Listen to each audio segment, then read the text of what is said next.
بسم اللہ الرحمن الرحیم۔ روزانہ دیکھ کر قرآن پاک کی تلاوت کرنے کا اجر و ثواب۔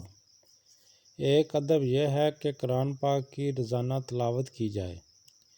رسول اکرم صلی اللہ علیہ وآلہ وسلم نے فرمایا، جو شخص روزانہ قرآن پاک کی 200 آیات دیکھ کر تلاوت کرے گا، اس کی قبر کے ارد گرد کے قبروں والوں کے حق میں بھی اس کی شفاعت قبول کی جائے گی، اور اللہ تعالیٰ اس کے والدین کے سر سے بھی اس کی برکت سے عذاب کم کر دے گا، اگرچہ وہ مشرک ہی کیوں نہ ہو۔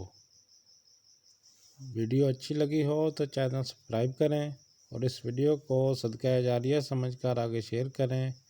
اللہ آپ سب کا حامی و ناصر۔